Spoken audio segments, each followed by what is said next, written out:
Good evening dear शिक्षक साथियों and my dear friends. आप सभी का स्वागत है स्टडी विथ राहुल 247 पर। चलिए आज हम लोग क्लास 9th का फर्स्ट चैप्टर रसायन शास्त्र का यानी रसायन विज्ञान का देखेंगे। ठीक है, ऐसे ही हम लोग रसायन विज्ञान, जीव विज्ञान, भौतिक विज्ञान कक्षा 9 10th का एमसीक्यू गणित लाइव के माध्यम से और जो भी चैप्टर ऐसा होगा आंकिक प्रश्न वो सब लाइव के भी माध्यम से मैं कराऊंगा। लेकिन आज का क्लास रिकॉर्डेड होगा और यही सब एग्जाम में, परीक्षाओं में जो भी कंपटीशन के एग्जाम होता है उसमें यहाँ से प्रश्न पूछा जाता है। चलिए शुरू करते हैं। पदार्थ किसे कहते हैं? तो देखिए, जो भी वस्तुएं हैं अगर स्थान घेरती हैं और उनके पास द्रव्यमान है, जो द्रव्यमान रखता है और स्थान घेरता है, दोनों ये जो दिया है वो पदार्थ का डिफिनीशन है। यानी वैसी वस्तुएं जो स्थान घेरे और जिसका द्रव्यमान हो वो पदार्थ कहलाते हैं। पदार्थ की कुल 5 अवस्थाएं होती हैं। कितनी? 5। कौन कौन? तो आप जनरली देखिए, 2 कैटेगरीज में आप ये पढ़ेंगे और एक श्रेणी में आप 3 पढ़ते हैं, ठोस, द्रव और गैस। उसके बाद प्लाज्मा अवस्था, प्लाज्मा, और यहाँ बोस कंडेंसेंट, बोस आइंस्टाइन कंडेंसेट, यानी 5 अवस्था। लेकिन जनरली हम लोग 3 पे चलते हैं। एक ऐसा पदार्थ जो तीनों अवस्था में पाया जाता है ये है जल। ये कभी कभी प्रश्न पूछ लिया जाता है, तो ये आप समझ गए। चलिए दूसरा देखते हैं प्रश्न। 30 एमसीक्यू होगा जो कि संपूर्ण चैप्टर का निचोड़ होगा। निम्न में से कौन सी ठोस की विशेषता है? यानी जो वस्तु ठोस वस्तु होती हैं उनकी क्या विशेषताएं हैं? तो उनके कणों के बीच में जो अंतरा आणविक बल होता है वो अधिक होता है और इनका आकार भी निश्चित होता है, निश्चित आकार और आयतन भी निश्चित होता है। तो ठोस का जो गुण है, प्रॉपर्टी है, वो है कि आकार भी निश्चित और आयतन भी निश्चित होगा। तो इसका सही जवाब हो जाएगा ऑप्शन सी, ए और बी दोनों। चलिए, द्रव का आकार कैसा होता है? तो आप कहेंगे अनिश्चित होता है। अनिश्चित कैसे होता है? यहाँ एक ऑप्शन और भी तो दिया है ना, पात्र के अनुसार। यानी द्रव का अपना कोई आकार नहीं होता, लेकिन जिस भी पात्र में ये जाएगा उस आकार को ये धारण कर लेगा। तो ऑप्शन बेस्ट हो जाएगा पात्र के अनुसार। गैस का आयतन कैसा होगा? तो इसका आप कह सकते हैं अनिश्चित होगा। गैस का आयतन जो है ये निश्चित नहीं, पात्र के अनुसार नहीं, अनिश्चित होगा। O2 किसका उदाहरण है? तो देखिए, पदार्थों को आप भौतिक रूप से बांटे तो ठोस, द्रव, गैस, प्लाज्मा और बोस आइंस्टाइन कंडेंसेट।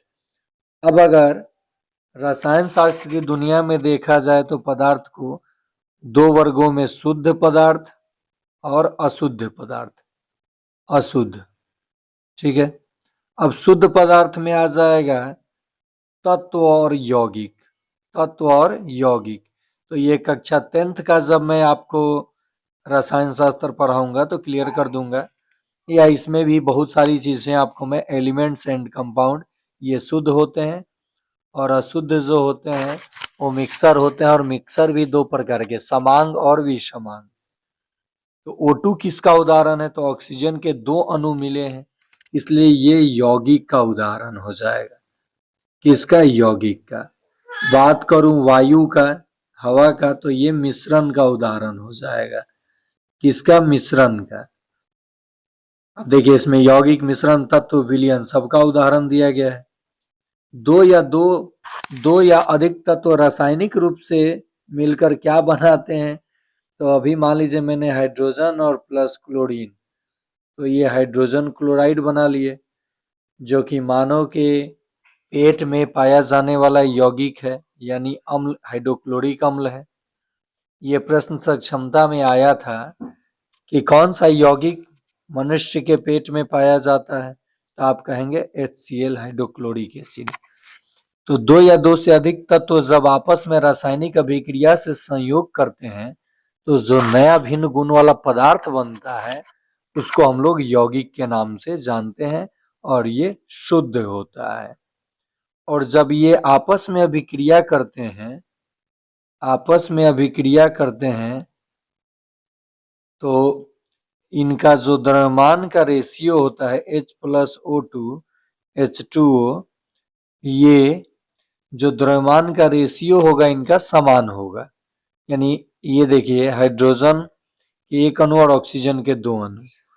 हाइड्रोजन का परमाणु द्रव्यमान बताइए 1 और ऑक्सीजन का परमाणु द्रव्यमान 32, 8 16 दूनी 32, 8 परमाणु संख्या तो द्रव्यमान संख्या 8 16 हो जाएगा और 16 दूनी 32 1:8 में यानी H2O जो बना ये जो हमारा H2O बना तो जरा देखिए हाइड्रोजन के 2 परमाणु और ऑक्सीजन के 1 परमाणु तो इसका द्रव्यमान कितना 16 कट के कितने रेशियो में एक निश्चित अनुपात में द्रव्यमान के अनुसार मिलाया जाता है जब 2 या 2 से अधिक तत्वों को तो एक यौगिक का निर्माण होता है।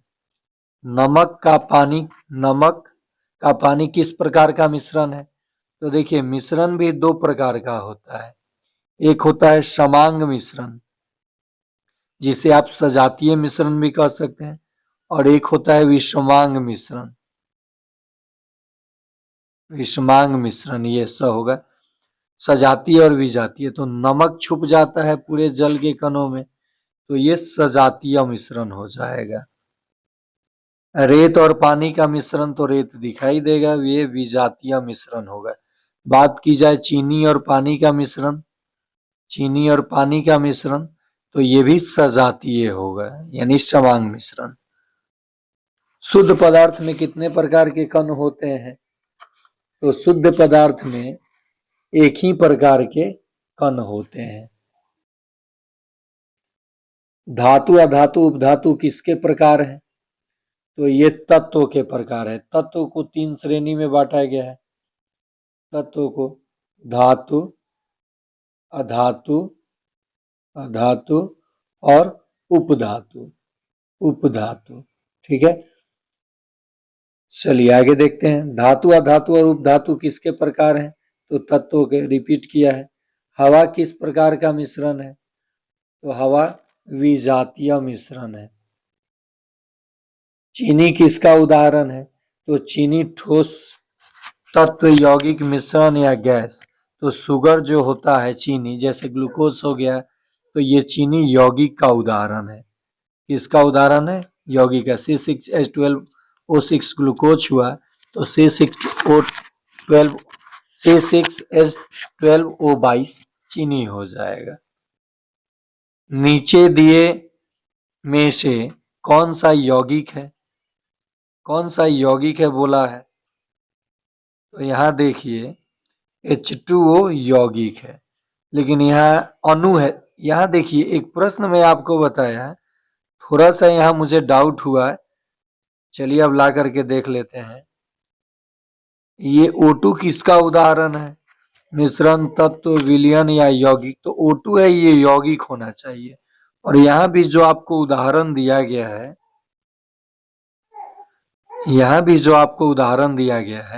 N2O2 He तो हमको लगता है कि इन तीनों को ये मान लिया है तत्व और इसको माना है यौगिक।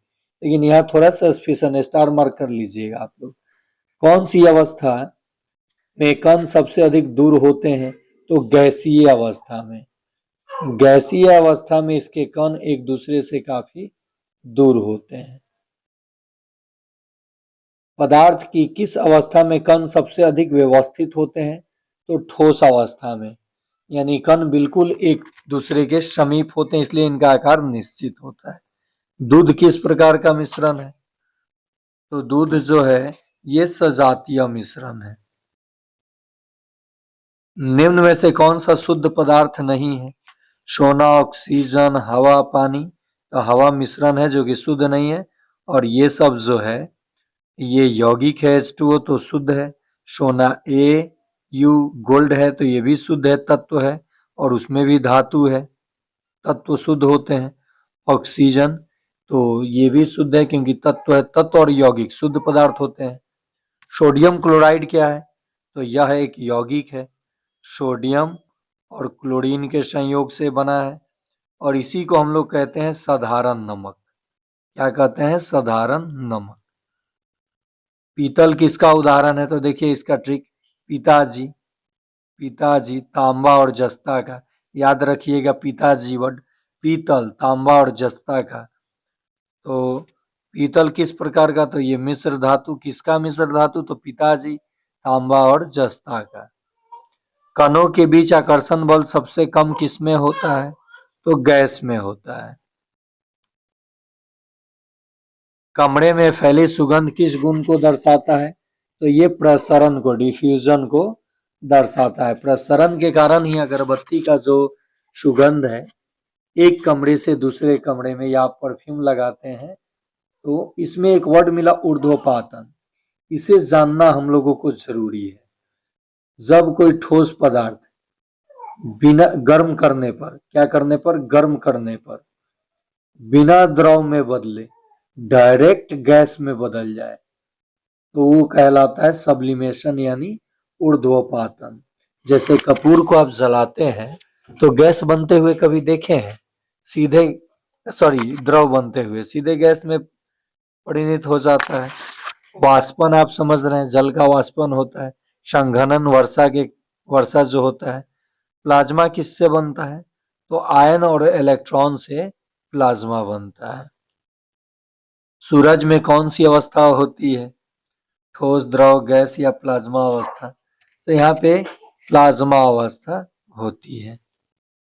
BC बोस आइंस्टीन संघनित किस ताप पर बनता है? तो अत्यधिक ऊंचे ताप पर ये बनता है। समरूप मिश्रण का उदाहरण दूसरा नाम क्या है?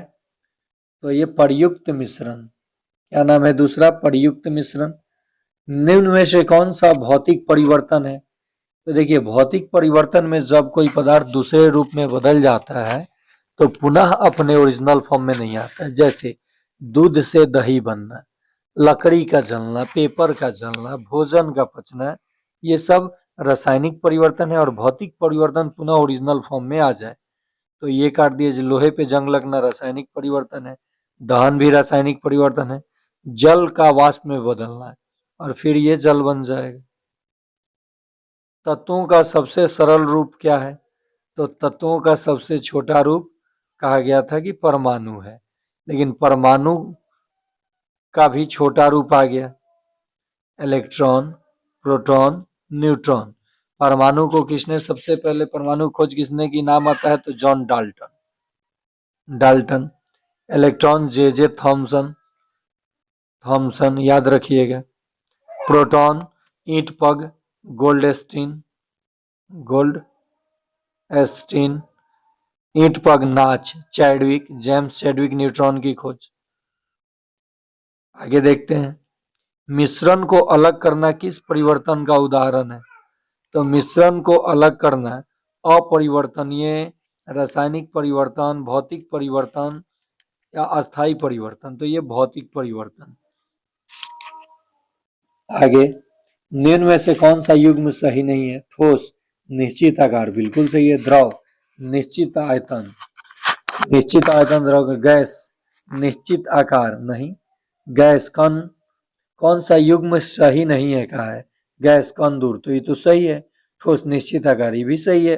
गैस निश्चित आकार, ये गलत है। द्रव निश्चित आयतन, आयतन निश्चित होगा लेकिन आकार उसका निश्चित नहीं होगा, तो गलत ये हो जाएगा। गैस निश्चित आकार बिल्कुल नहीं। तो ये रहा आप लोगों के लिए क्लास 9th का फर्स्ट चैप्टर पदार्थों का वर्गीकरण। आपने देखा केमिस्ट्री का फर्स्ट चैप्टर, ऐसे ही 9th 10th का मैं पूरा एकदम चैप्टर वाइज चीजों को आपको बताते हुए कराऊंगा। साथ ही साथ सक्षमता परीक्षा का class, BPSC, ADO, Bihar SSC, CTET को ध्यान में रखते हुए ये कॉम्बो क्लास इस चैनल के माध्यम से मैं लाया हूं और इसका पीडीएफ आपको ग्रुप में ज्वाइन करते हैं अगर तो 249 ग्रुप का फी है और 9771170644, ये सक्षमता के लिए। सभी क्लास के लिए आप मेंबरशिप ले सकते हैं इस चैनल का 399। जो भी लाइव क्लास होगा ग्रुप में भी ज्वाइन हो जाएंगे, पीडीएफ भी मिलेगा। उसके बाद बेस्ट तरीका और जो भी प्रश्न आजकल एग्जाम में पूछा जा रहा है उस कंटेंट को एक जगह इकट्ठा करके आपको दिया जाता है ताकि एग्जाम आपका 100% निकल जाए। आज के लिए इतना ही, धन्यवाद।